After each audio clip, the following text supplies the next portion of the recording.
ناظرین، اللہ تعالیٰ نے ہر امت کی رہنمائی کے لیے ہر دور میں کوئی نہ کوئی نبی بھیجا ہے،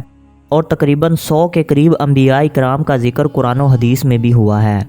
اور اس کائنات میں تشریف لانے والے انبیاء کرام کی کل تعداد 1,24,000 ہے۔ جب اللہ تعالیٰ نے قرآن پاک میں یہ ارشاد فرمایا ہے کہ میں نے ہر قوم کی ہدایت کے لیے نبی بھیجا ہے، تو پھر ہزاروں سال پرانی تہذیب رکھنے والا ہندوستان کیسے نبی سے محروم رہ سکتا ہے؟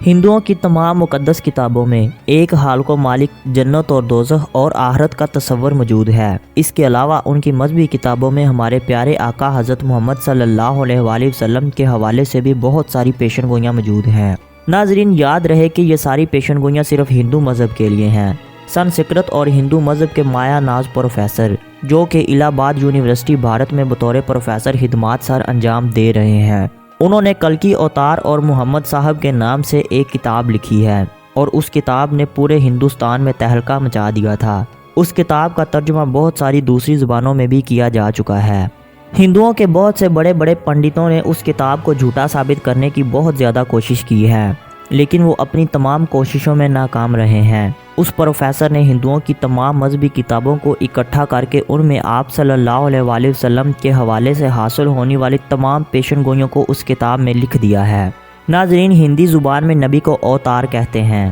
اور ہندوؤں کا یہ عقیدہ ہے کہ اس دنیا میں تمام برائیوں کے خاتمے کے لیے 10 اوتاروں یعنی پیغمبروں نے اس دنیا میں آنا ہے، جن میں سے ان کا ماننا ہے کہ باقی کے 9 اوتار یعنی 9 پیغمبر پچھلے 3 ادوار میں آ چکے ہیں، ابھی ایک اوتار کا آنا باقی ہے، اس لیے وہ اسے کلکی اوتار کہتے ہیں۔ اور ہندوؤں کا یہ بھی ماننا ہے کہ وہ آخری دور جس میں ان کے آخری اوتار نے آنا ہے، وہ ہزاروں سال پہلے شروع ہو چکا ہے، اور دنیا کے تباہ ہونے تک یہی دور چلے گا، اور اب ہندو اپنے آخری اوتار کا بہت ہی بے صبری سے انتظار کر رہے ہیں،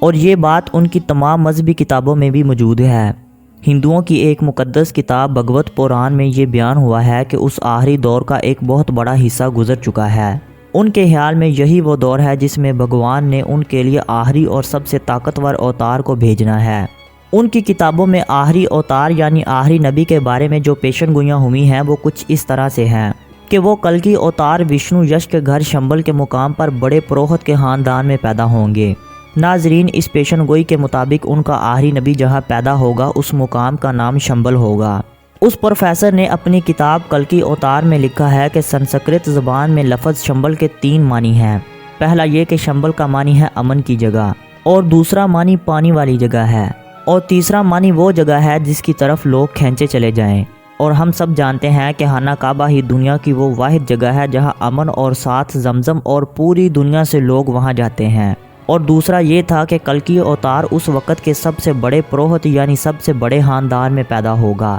اور ہم یہ بھی جانتے ہیں کہ آپ صلی اللہ علیہ وآلہ وسلم کے دادا جان حضرت عبد المطلب قریش مکہ کے سردار اور بیت اللہ کے متولی بھی تھے۔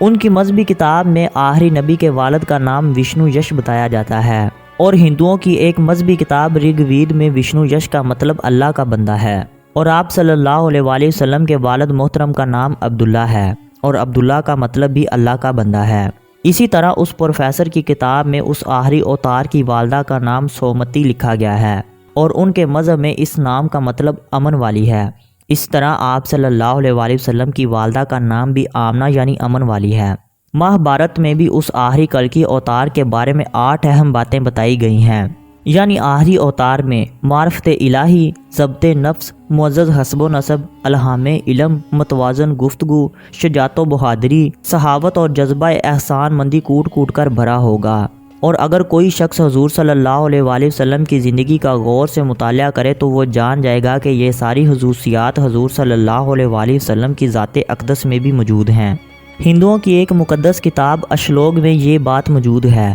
کہ کلکی اوتار بھگوان کی طرف سے بھیجے ہوئے گھوڑے پر سفر کرے گا، اور آپ صلی اللہ علیہ وآلہ وسلم نے براق پر سفر معراج کیا تھا۔ اس طرح ان کی ایک اور بات بھی پوری ہوتی ہے۔ اس سے یہ بات ثابت ہوتی ہے کہ وہ جس کلکی اوتار کا انتظار کر رہے ہیں وہ کوئی اور نہیں بلکہ حضور صلی اللہ علیہ وآلہ وسلم ہی ہیں۔ اس کے علاوہ ان کی کتاب میں یہ بھی لکھا گیا ہے کہ بھگوان آخری اوتار کی اپنی دیوتاؤں کے ذریعے جنگوں میں بھی مدد کیا کرے گا۔ ہندی زبان میں فرشتوں کے لیے لفظ دیوتا استعمال کیا جاتا ہے، کئی غزوات میں اللہ تعالیٰ نے فرشتوں کے ذریعے آپ صلی اللہ علیہ وآلہ وسلم کی مدد فرمائی تھی۔ ناظرین، حضور صلی اللہ علیہ وآلہ وسلم وہ عظیم ہستی ہیں جن کے بارے میں قدیم مذاہب کے ماننے والوں کو خود ان کی مذہبی کتابوں میں کھلی خوشخبریاں اور پوری انسانیت کے لیے مسلمانوں کے لیڈر کی حیثیت سے تسلیم کرنے کی ہدایات جاری کی جا چکی ہیں۔ اس لیے حضور صلی اللہ علیہ وآلہ وسلم کی شخصیت کسی بھی مذہب کے لیے اجنبی نہیں ہے، پر شرط یہ ہے کہ وہ مذہب کا بغور مطالعہ کرے۔ اس سے یہ بات واضح ہے کہ ہندوؤں کی مذہبی کتابیں جس کلکی اوتار کی پیشن گوئیاں کر رہی ہیں وہ اور کوئی نہیں، حضور صلی اللہ علیہ وآلہ وسلم ہی ہیں، اور اب ان کے بعد اور کوئی نبی نہیں آئے گا۔ اور آپ کو بتاتے چلیں کہ تمام انسان جو اس وقت اس دنیا میں موجود ہیں وہ تمام حضور صلی اللہ علیہ وآلہ وسلم کی امت میں شامل ہیں، البتہ جنہوں نے حضور صلی اللہ علیہ وآلہ وسلم کو آخری نبی مان کر آپ کی تمام باتوں کی تصدیق کی اور کلمہ طیبہ کا اقرار کیا تو وہ مسلم، اور تصدیق اور کلمہ طیبہ کا اقرار نہ کرنے والے غیر مسلم کہلاتے ہیں۔ اللہ تعالی ہمیں روز محشر آپ صلی اللہ علیہ وآلہ وسلم کی شفاعت نصیب فرمائے۔ ناظرین، امید کرتے ہیں کہ آج کی اس ویڈیو سے ہندو مذہب کے ریلیٹڈ آپ کی انفارمیشن میں تھوڑا بہت اضافہ ضرور ہوا ہوگا، اور اگر ویڈیو اچھی لگے تو ویڈیو کو لائک کر کے چینل کو سبسکرائب ضرور کر دیں۔